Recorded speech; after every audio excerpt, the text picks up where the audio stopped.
भारत में एक ऐसा फैसला लिया जा चुका है जो कि आपकी गाड़ियां, आपके खेत और आपके आने वाली पीढ़ियों तक को प्रभावित कर सकता है। इस फैसले का नाम है इथेनॉल ब्लेंडिंग। क्या यह सच में भारत का भविष्य है, या ये एक ऐसा दावा है जिसकी कीमत हमें पानी और फूड से चुकानी पड़ेगी? यह कहानी इथेनॉल की नहीं है, यह कहानी है भारत के भविष्य की। भारत हर साल कच्चा तेल भारी मात्रा में आयात करता है। शायद इस निर्भरता को कम करने के लिए हमारे गवर्नमेंट ने इथेनॉल ब्लेंडिंग मिशन चालू किया है। इंडिया एक नहीं और कई देश है जो इस रास्ते पे चल रहे हैं, और उन देशों ने सफलता भी हासिल की है। पर इथेनॉल ब्लेंडिंग को लागू करने के लिए उन देशों ने कम से कम 25 से 30 साल का समय लिया गया। जनता को समय दिया गया, ऑटोमोबाइल कंपनियों को समय दिया गया, और आज वह देश एक अच्छी तरीके से इथेनॉल ब्लेंडिंग में सफलता हासिल की है। इथेनॉल ब्लेंडिंग सही तरीके से उपयोग किया जाए तो ये एक वरदान रूप साबित हो सकता है, लेकिन हमारे भारत में हमें ऐसा देखने को नहीं मिलता,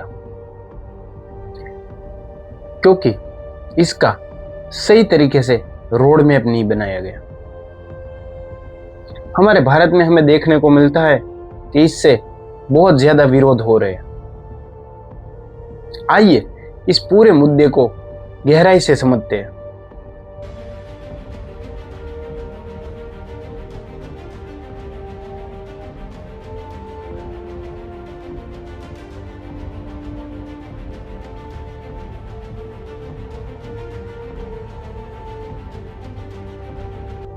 हमको पता है दोस्तों, ethanol one type of the alcohol है जिसका बायोफ्यूल में हम यूज कर सकते हैं। कोई भी फूड जिसमें स्टार्च मौजूद होता है उसको हम फर्मेंटेशन करके अल्कोहल बनाया जाता है। बायोफ्यूल के लिए गन्ना, मक्का और चावल का मोस्ट ऑफली यूज होता है, जिसमें सबसे ज्यादा हम गन्ने का यूज करते हैं, क्योंकि गन्ने के अंदर बहुत ही ज्यादा शुगर की मात्रा होती है। जो खाना खराब होता है, सड़ा हुआ होता है, उससे भी हम इथेनॉल बना सकते हैं। यहाँ पे हम देख सकते हैं कि कई रिसर्चों का ये दावा है कि इथेनॉल पेट्रोल से ज्यादा इफेक्टिव बन है। इससे पॉल्यूशन भी कम होता है। हम देख सकते हैं कि क्रूड ऑयल के दाम बहुत ही ज्यादा ऊपर नीचे होते रहते हैं। हमारे देश को दूसरे देश से तेल मंगवाना पड़ता है, दूसरे देश के ऊपर हमें निर्भर रहना पड़ता है, और उसमें बहुत ही ज्यादा खर्चा होता है। पर दूसरी तरफ इथेनॉल खेत की फसलों से बनाया जाता है। यही कारण है, यही वजह है कि ethanol most of country use करना चाहती है। सबसे पहले इंडिया में 2003 में इथेनॉल ब्लेंडिंग चालू हुआ। तब हमारे पेट्रोलियम मंत्री थे राम नाईक, जिसने इथेनॉल 1.5% स्टार्ट किया था। 2003 से लेके 2013 तक ये E 1.5% ही रहा। यहाँ पे 2014 में जब बीजेपी की गवर्नमेंट आई, तब एक ही महीने में इथेनॉल ब्लेंडिंग की लिमिट E 1.5 से E5 और E10 को लागू कर दिया गया। 2018 में सरकार ने यहाँ पे नया टारगेट सेट किया। सरकार ने टारगेट सेट किया कि 2030 तक हम इथेनॉल को E20 मतलब कि 20% इथेनॉल को लागू कर देंगे। लेकिन इस टारगेट को बहुत ही जल्दी 2025 में ही पूरा कर दिया गया। मार्च 2025 में सरकार ने पूरे भारत में E20 फ्यूल को लागू कर दिया गया। इसके बाद नितिन गडकरी साहब ने इथेनॉल ब्लेंडिंग पर 13 जून को नागपुर में एक ऐसा ऐलान किया जिससे पूरे देश में बहस शुरू हो गई। लोग टेंशन में दिखे। सोशल मीडिया पर इंजन में खराबी से लेकर माइलेज कम होने का दावा किया गया। पहले हम देखते हैं कि हमारे नितिन गडकरी साहब ने क्या बोला। सरकार ने बहुत निर्णय लिए हैं। अब पेट्रोल के अल्टरनेटिव के रूप में इथेनॉल को 100% यूज करने के बारे में हमने निर्णय किया है। यहाँ पे इथेनॉल 100% की बात की गई।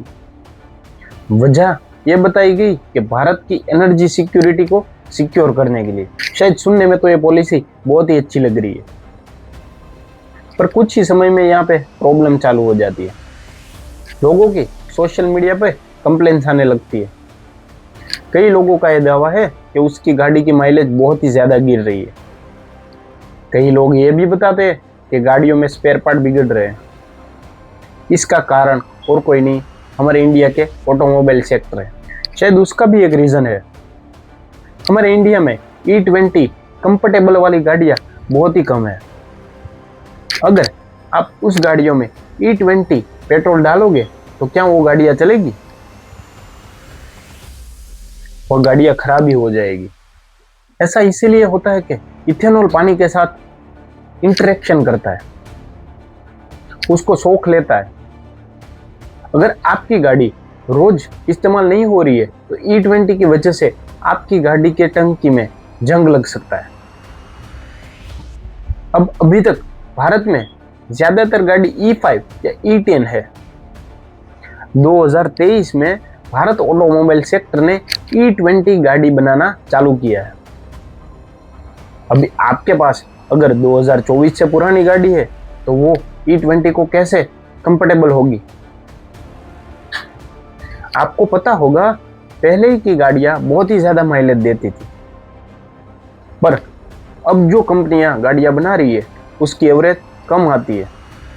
उसका कारण है E20 पेट्रोल, क्योंकि यहाँ पे इथेनॉल जो है वो पेट्रोल से कम एनर्जी जनरेट करता है।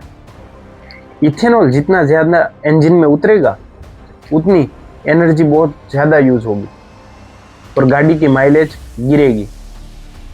सरकार कहती है कि सब जो शिकायतें हैं वो एक बढ़ा चढ़ाकर बताई गई है।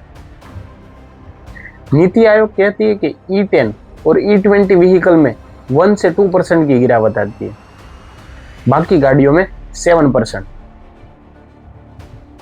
लेकिन यहाँ पे लोगों का दावा है कि उसकी एवरेज में बहुत ही ज़्यादा गिरावट आती है। लेकिन यहाँ पे गवर्नमेंट इस चीज़ को मानने के लिए रेडी ही नहीं है। अब यहाँ पे दिक्कत क्या आती है, आप सबको उसके बारे में बात करते हैं। अब दिक्कत ये है कि जो भी इथेनॉल का हमारे पास रोड मैप है उसको सही तरीके से फॉलो नहीं किया गया है। उसका रीज़न हम ब्राज़ील के एक एग्जाम्पल से देखते हैं।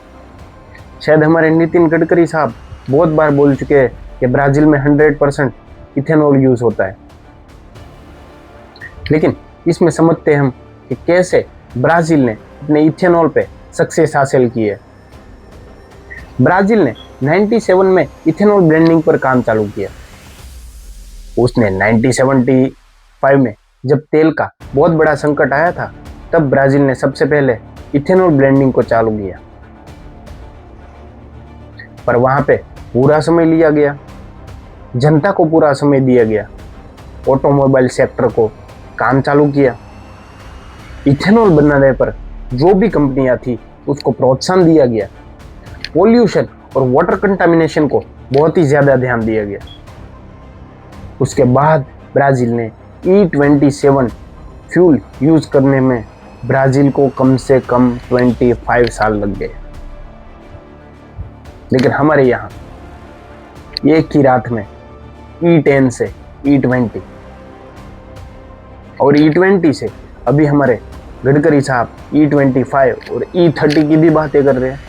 दुनिया के किसी भी देश में E10 से E20 इतना फास्ट ट्रांजिशन कभी नहीं देखा। शायद मैं लंदन की बात करूं, लंदन में अभी इतनी ज़्यादा हाइब्रिड गाड़ियां होने के बावजूद भी E5 और E10 पेट्रोल ही चलता है। शायद यहाँ पे 3 ऑप्शन दिए जाते हैं, एक नॉर्मल पेट्रोल, दूसरा E5 पेट्रोल, तीसरा E10 पेट्रोल।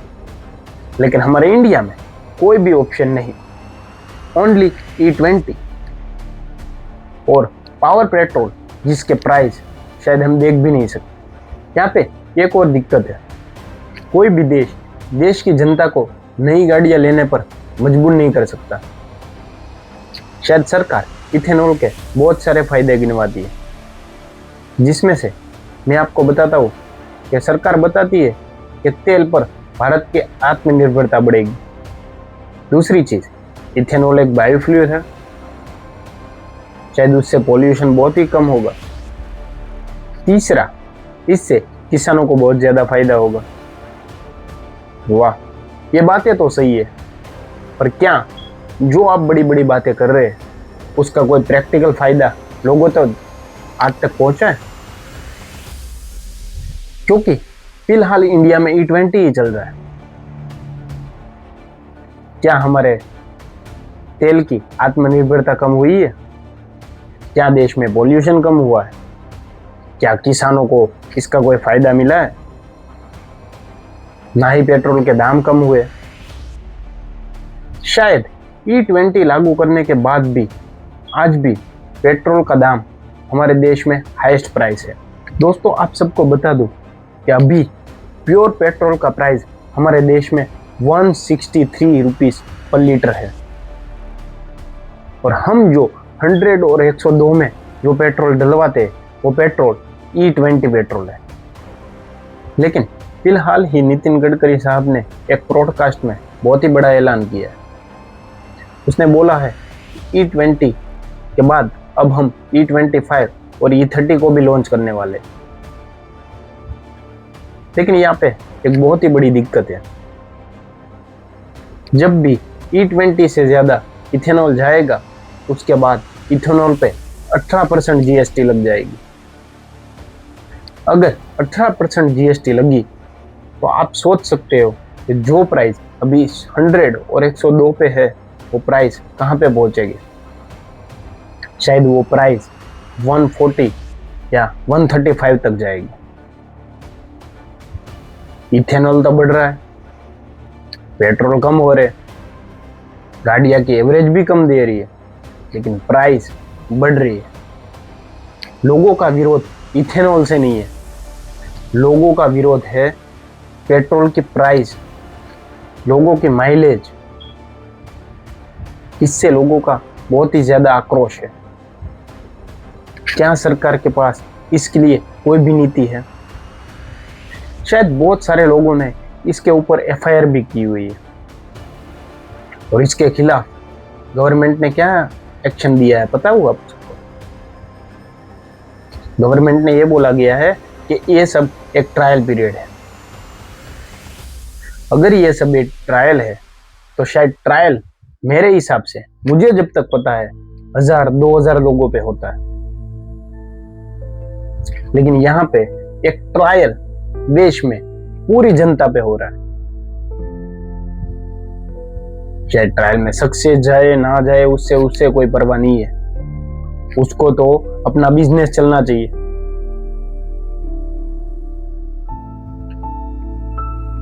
लोगों का आक्रोश यही है। लोगों को इथेनॉल या आपके बिजनेस से कोई प्रॉब्लम नहीं है।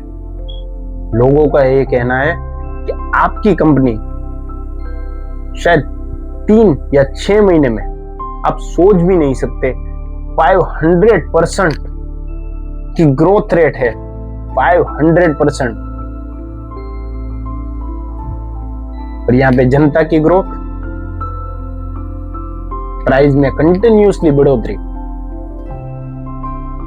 तब जाके देश की जनता सवाल उठा रही है आप पे। तब जाके ये बोला जा रहा है कि नितिन साहब आप एक बिजनेस कर रहे हैं।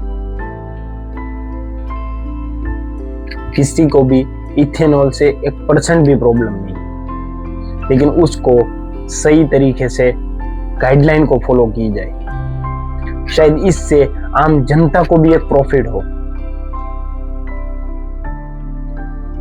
Thank you. जय हिंद, जय भारत। ऐसे ही सवाल हम गवर्नमेंट से पूछते रहेंगे। जहां पे गलत होगा वहां गलत बोलेंगे, जहां सच होगा वहां सच का साथ देंगे। प्लीज ज्यादा से ज्यादा हमें सपोर्ट करें और लोगों को जागरूक कर सके। Thank you for like, subscribe our channel, and मिलते हैं हम ऐसे ही आगे वीडियो में। जय हिंद, जय भारत।